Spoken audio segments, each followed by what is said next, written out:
ओम नमः शिवाय। हर हर महादेव। दोस्तों, आप सभी का शिव महापुराण की कथा में एक बार फिर से स्वागत है। तो चलिए वीडियो शुरू कर लेते हैं। शास्त्रों के मोक्ष आदि का वर्णन।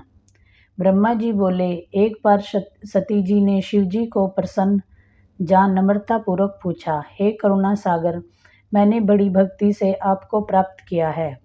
आपके साथ मैं बड़ी प्रसन्न हूँ। हे हरि, अब मन तत्व की खोज करना चाहती हूँ।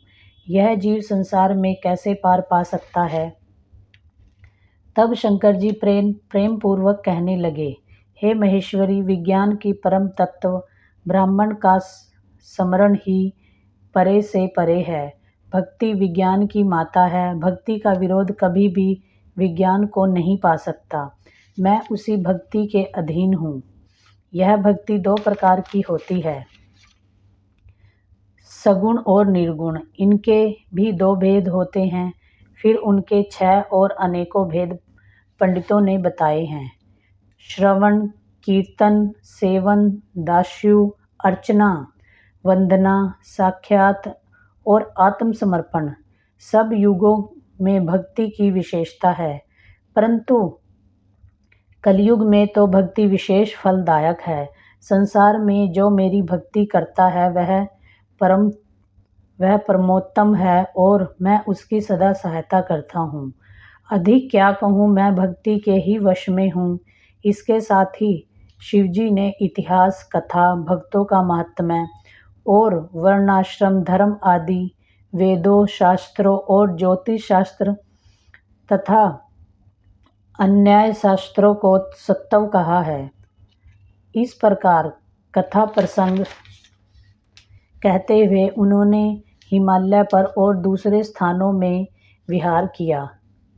सती की शंका। एक बार लीलाधारी शिव सती जी के साथ नंदीश्वर पर बैठे हुए दंडकारण्य वन में पहुँचे। वहाँ उन्होंने सती जी को वह जगह दिखलाई जहाँ भगवती सीता को रावण हर कर ले गया था। वहीं पर राम और लक्ष्मण सीता के वियोग में उनका परिचय वहाँ की लताओं और वृक्षों से पूछ रहे थे। शंकर जी ने श्री राम को जय कहकर प्रणाम किया और उन्हें अपना दर्शन दिया। तब शंकर जी की माया से मोहित होकर सती जी ने पूछा, हे प्रभु, आप सर्वोच्च हैं तथा सभी देवताओं के प्रणव हैं। तब आपने इन मनुष्यों की इस तरह वन में विचरते हुए श्याम वर्ण वालों को प्रणाम क्यों किया? यह दोनों मनुष्य कौन हैं? हम इस शंका का समाधान कीजिए। इस पर शिवजी ने कहा, हे देवी, इन्हें मैंने वरदान के प्रभाव से प्रणाम किया है। ये सूर्यवंश में उत्पन्न दशरथ जी के पुत्र हैं। श्याम वर्ण के राम हैं, ये विष्णु के अवतार हैं, और गौर वर्ण के लक्ष्मण हैं जो शेषनाग के अवतार हैं।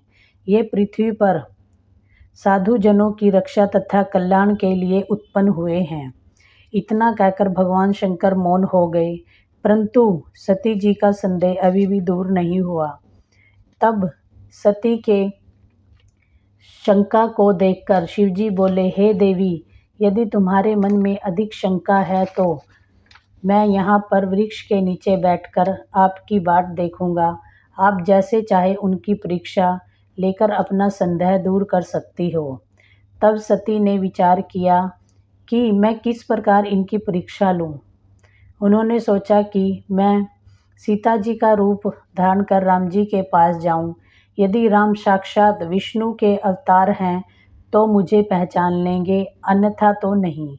जब वह सीता जी का रूप धारण करके राम के पास गई, तब सती जी को सीता के रूप में देखकर राम ने शिव जी का नाम जपते हुए मुस्कुराकर उन्हें प्रणाम किया और बोले, हे सती, इस समय शिव जी कहाँ हैं? तुम उनके बिना अकेली इस वन में क्यों घूम रही हो? हे सती, आपने अपना रूप त्याग कर यह रूप क्यों धारण किया हुआ है? यह सुनकर सती को बड़ा आश्चर्य हुआ और बड़ी लज्जा आई।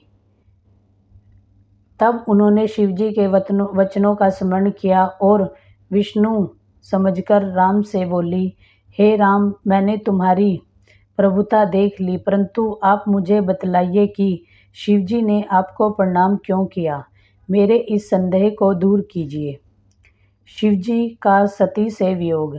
राम बोले, हे देवी, एक बार शिवजी ने अपने लोक में विश्वकर्मा को बुलाकर उनसे एक मनोरथ विस्तृत भवन बनवाया। उसमें एक मनोहर गौशाला बनवाई। फिर उसमें ब्रह्मा, इंद्र आदि देवताओं और देवी, ऋषियों, मुनियों, अप्सराओं आदि को बुलाकर उनके वस्तुओं का संग्रह करवाया।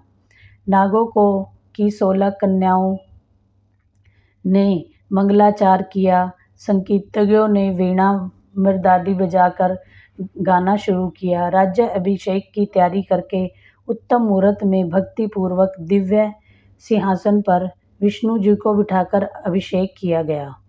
शिव ने स्वयं सिर पर मुकुट बांधा और उन्हें अखंड ऐश्वर्य प्रदान किए। सभी लोगों का कर्ता भर्ता और संहर्ता बनाया। अपनी तीनों शक्तियां विष्णु जी को प्रदान की।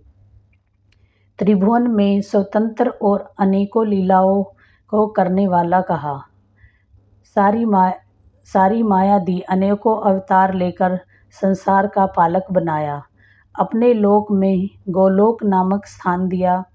ब्रह्मा तथा शंकर जी ने उन्हें अखंड ऐश्वर्यशाली बनाकर प्रणाम किया।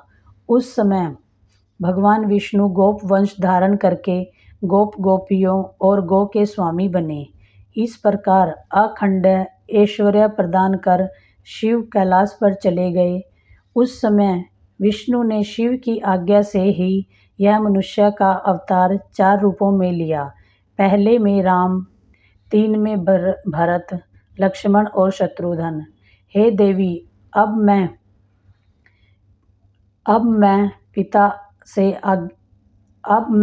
पिता की आज्ञा से सीता लक्ष्मण सहित वन में आया हूँ। यहाँ किसी राक्षस ने मेरी पत्नी सीता को चुरा लिया। भाई साथ में वियोगी बना ढूंढ रहा है।